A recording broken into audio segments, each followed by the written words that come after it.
سربراہی سردار اعجاز اسحاق خان صاحب کے روبرو یہ رکام ایڈوکیٹ جنرل آفس اور ہماری پاس ہوئی. 2-3 معاملات تھے. ایک معاملہ تو خان صاحب کے ساتھ ملاقاتوں پہ پابندی، جس کو بعد بینچ نمبر 7 نے جو ہے وہ انڈو کر دی تھی. لیکن اس کے باوجود ان لوگوں کے جن کے نام جو ہیں ہائی کورٹ نے اپروو کیے تھے کہ ان کی ملاقات خان صاحب سے کرا دی ہے، ان میں سے کچھ کی ملاقاتیں ابھی تک نہیں ہوئی. اس کے اندر تقریر عدالت کی درخواست کی. دوسری کسی آنریبل بینچ نے ڈائریکشن دی تھی کہ یہاں پہ فزیکل ملاقات کوئی تھریٹ الرٹ کی وجہ سے ممکن نہ ہو تو آپ ان کی سائبر لنک کے ذریعے ویڈیو کانفرنسنگ کے ذریعے ان کی ملاقات کریں. اور وہ بھی انہوں نے تعمیل نہیں کی، بلکہ آج تحریری طور پہ جیل سپرڈنٹ کی طرف سے جو جواب جمع کیا گیا اس میں یہ بتایا گیا کہ جیل مینیول میں ایسا کوئی قانون ہی نہیں ہے، کوئی رول ہی نہیں ہے جو ویڈیو کانفرنسنگ کی اجازت دے.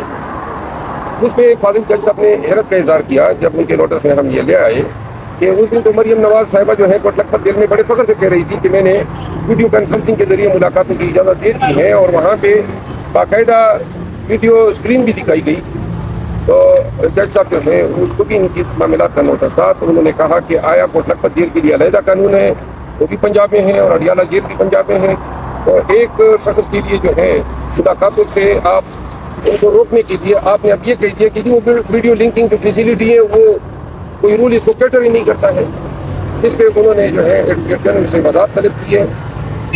ساتھ میں جج صاحب نے جو ہے ہدایت دی ہے کہ جو احکامات ہوئے ہیں ملاقاتوں کی ان پہ تعمیل جو ہے ممکن بنائی جائے. آج عدالت میں ایک ایکیڈیمک ڈسکشن ہوئی کہ عدالتوں کے احکامات جو ہیں ان کی بے تنقیری ہو رہی ہے، اور اب اس پہ فاضل جج صاحب نے جو ہے کمنٹ دیے کہ کاش 200 سول سرونٹ اگر یہ متفقہ طور پہ حلفاً یہ اقرار کر لیں کہ اب ہم نے کسی غیر قانونی حکم کو نہ ماننا ہے نہ اس پہ عمل درآمد کرنا ہے، تو شاید بہت ساری چیزیں ٹھیک ہو جائے گی. اس پہ میں نے گزارش کی کہ جو ملک میں طوائف الملوکی مچی ہیں اس کی واحد ریزن یہی ہے کہ اب پہلے سول جج صاحب کے احکامات کو بھی کوئی ضرورت نہیں کرتا تھا، اب تو ہائی کورٹ اور سپریم کورٹ کے احکامات کی پامالی جو ہے وہ روزمرہ کا معمول بن گئی ہے. اور اس وجہ سے پیشہ وکالت سے وابستہ اور قانون کے پیش سے وابستہ تمام لوگ حیران اور پریشان ہیں کہ ملک میں کیا ہو رہا ہے کہ جہاں ہائی کورٹ کے احکامات جو ہیں یہ ایک بار نہیں بار بار جو ہیں بری طرح جو ہے پامال ہوتے ہیں. اور میں نے مثال دی ڈپٹی کمشنر اور ایس ایس پی اسلام آباد کے کنٹمپٹ میں سزا یابی کی، اور میرا استدلال کیا تھا کہ اگر اسلام آباد میں 5-6 آفیسر جو ہیں جیل بھیج دیے جائے تو اسلام آباد کے تک کوئی ضرورت نہیں کرے گا. اور میرا خیال ہے کہ ملک کی تمام آئینی عدالتوں کو سوچنا چاہیے.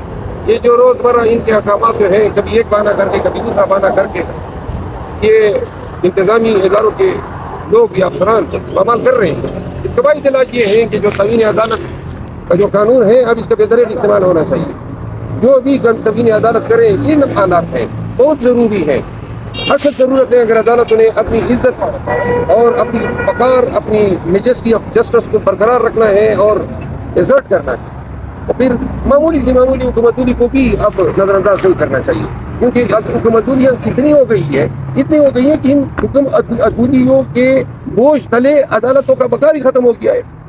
تو آج جو کارروائی جو ہے اس میں نے یہ بھی چیلنج کیا ہے ایک علیحدہ ریٹ پٹیشن جو میں نے اپنے نام سے دائر کی ہے جو 265 رول ہے پاکستان پریزن رول 1978 کا، جس کے ذریعے سیاسی ڈسکشن پہ جیل میں کر ڈالتے ہیں. یہ 1818 میں ایک قانون بنا تھا انگریز کے دور میں، اس سے یہ مسار لیا گیا ہے. تو اس پہ ہانیبل جج صاحب نے مائکلس کی گری مقرر کی ہے اور وہ بھی عدالت کی محنت کرے گی اگلی تاریخ میں پیش. تو یہ آج کے حالات تھے جو میں نے آپ کو حکم دے دیا کہ 26 تاریخ کو. اچھا، میں نے ایک اور چیز عدالت کے نوٹس میں دی. جب سے یہ عدالت میں ہم نے یہ کہا کہ وکلاء جو ہیں جو خان صاحب کے وکلاء ہیں وہاں پہلے ہم جاتے تھے تو گھنٹوں ہمیں انتظار کرنا پڑتا تھا، اور انتظار کے لیے کوئی کمرہ کوئی کرسی بھی نہیں ہوتی. تو جس پہ فاضل جج صاحب نے حکم دیا تھا کہ ڈگنیٹی آف مین جو ہیں وہ آئینی ہے، ایک بنیادی حق ہے، تو وکلاء کو ایک ڈیسنٹ ویٹنگ ایریا دینے کے لیے احکامات دیے تھے. تو میں نے عدالت کو آگاہ کیا کہ اب اس کا نتیجہ یہ نکلا کہ اب ہمیں 1.5 کلومیٹر پہلے اپنی گاڑیوں سے اتار دیا جاتا ہے. اس روڈ پہ گدا گاڑی چلتی ہے، موٹر سائیکل سوار، ٹریکٹر، ٹرالیاں، بسیں، سب لوگ جا سکتے ہیں، لیکن خان کے وکلاء کو اتارا جاتا ہے. ہمیں اپنی گاڑیوں سے اتار کے 1.5 کلومیٹر اس رمضان میں ہم پیدل جاتے ہیں، پھر ملاقات کے بعد پھر اپنی گاڑیوں کے پاس واپس 1.5 کلومیٹر آتے ہیں. تو لہٰذا جس سے جج صاحب نے اسے بھی نوٹس دیا اور اس حوالے سے بھی وضاحت کریں.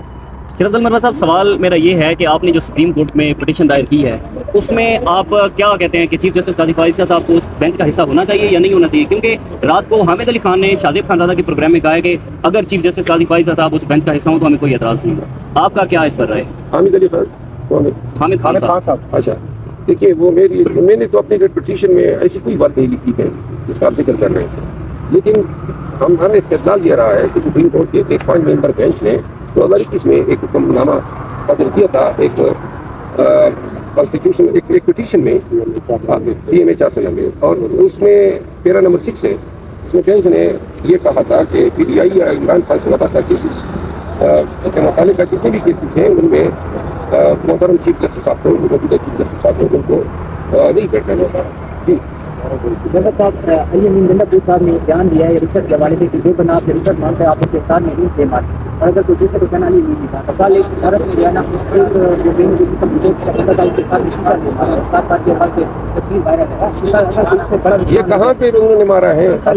یہ سوشل میڈیا پہ ایک تصویر وائرل ہوئی ہے سر، اس کے بعد بلو صاحب ایڈ کر لیجیے گا. آپ رشتہ دنوں کہہ رہے تھے اگر علی امین گنڈا پور نے یہ بیان دیا ہے جو علی امین گنڈا پور رشوت لے گا تو اس کے ساتھ نہیں یہ اب اس کے سوالات ہیں کہ کہاں گھر پہ کون مارے گا. یہ چیز